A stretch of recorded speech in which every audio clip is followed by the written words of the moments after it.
बाबा साहब देख रहे हैं आप, आज फिर वही हुआ। कहीं मूंछ रखने पर दलित को मारा गया, कहीं घड़े से पानी पीने पर बच्चे की जान ले ली गई, तो कहीं दलित दूल्हे को घोड़ी चढ़ने पर पीटा गया। लोग कहते हैं हम चांद पर जा रहे हैं, लेकिन जमीन पर तो हम आज भी इंसान को इंसान नहीं समझ रहे। ऊंची जाति नीची जाति, ये जहर तो कम होने के बजाय और बढ़ता जा रहा है। तुम्हें लगता है ये दर्द मुझे नहीं होता था? जब मैं उस दौर में था तब हमें जानवर से भी बदतर समझा जाता था। हमारी परछाई से भी लोग दूर भागते थे।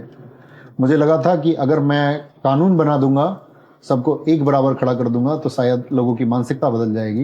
लेकिन आज देख रहा हूं कि मैंने कागज पर तो छुआछूत मिटा दिया, लेकिन लोगों के दिमाग से जाति का कचरा अभी तक नहीं निकला है। पर बाबा साहब, लोग तो ये भी कहते हैं कि ये सब आपने सिर्फ अपनी जाति के लिए किया। उन्हें ये समझ ही नहीं आता कि आपने कितनी मुश्किलों से ये सब तैयार किया। उन्हें क्या पता संघर्ष और ज्ञान क्या होता है बेटे। लोगों को लगता है कि मैंने सिर्फ आरक्षण की बात की।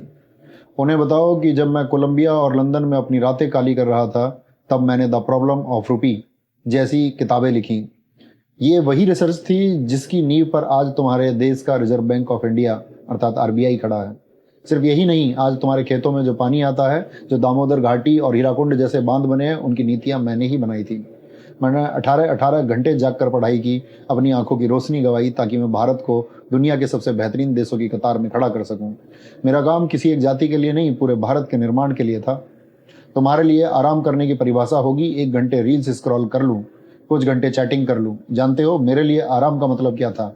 एक और नई किताब पढ़ लूं, अपने ज्ञान के दायरे को और बढ़ा लूं। पर आज उसी संविधान को कुछ लोग बदलने की बात करते हैं। उन्हें लगता है कि संविधान हटेगा तो देश मजबूत होगा। मूर्ख हैं वो लोग। वो ऐसा इसलिए कह पाते हैं क्योंकि तुम खामोश हो। संविधान कोई कागज का टुकड़ा नहीं है। संविधान वो लक्ष्मण रेखा है जो तानाशाही को तुम्हारे घर में घुसने से रोकती है। जाकर उन अंधभक्तों और विरोधियों से कहो कि यह संविधान सिर्फ दलित या पिछड़ों की ढाल नहीं है। जिस दिन यह किताब हटी, उस दिन कोई नियम नहीं बचेगा। फिर जिसकी लाठी उसकी भैंस होगी। आज जो गरीब, सवर्ण या मध्यम वर्ग का आदमी पुलिस की आंखों में आंखें डालकर बात करता है, वो इसी संविधान की वजह से है। यह रूल ऑफ लॉ है। अगर संविधान गया तो तुम सब, चाहे ब्राह्मण, शूद्र या दलित हो, सब गुलाम बनोगे। उस दिन इंसान की कीमत खत्म हो जाएगी और पुराना दौर लौट आएगा। और याद रखना, मैंने तुम्हें वोट की ताकत इसलिए दी थी ताकि रानी के पेट से राजा पैदा होने की परंपरा को लात मार सको।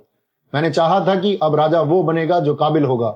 लेकिन अगर तुम गुलाम बनने को तैयार हो तो गलती मेरी नहीं है, तुम्हारी है। बाबा साहेब, हम शर्मिंदा हैं। हम आपके संघर्ष को भुला बैठे। हम जातियों में बंटकर एक दूसरे का गला काट रहे हैं, जबकि आपने हमें इंसान बनाने का सपना देखा था। हम विज्ञान छोड़ पाखंड में उलझ गए। शर्मिंदा मत हो बेटे, और अपना सिर मत झुकाओ। मुझे कमजोर और रोने वाले लोग पसंद नहीं। मुझे वो युवा चाहिए जिसकी रीढ़ की हड्डी सीधी हो। अगर मुझे सच्ची श्रद्धांजलि देना चाहते हो तो एक वादा करो, जाति का चश्मा उतार कर फेंक दो। अपने पड़ोसी में दलित या ब्राह्मण मत देखो, उसमें एक इंसान और एक भारतीय देखो। और सबसे बड़ी बात, पढ़ो, खूब पढ़ो। इतना पढ़ो कि कोई नेता, कोई धर्मगुरु या कोई चैनल तुम्हें बेवकूफ ना बना सके। शिक्षा वो शेरनी का दूध है जो जितना पिएगा वो उतना दहाड़ेगा। मेरी बनी पत्थर की मूर्ति पर माला मत चढ़ाओ, क्योंकि यह मेरी विरासत नहीं है। मेरी विरासत तुम्हारे विचार हैं, उसे मजबूत करो। मैं वादा करता हूं बाबा साहेब, मैं अब भटकूंगा नहीं। मैं आपकी मेहनत बेकार नहीं जाने दूंगा।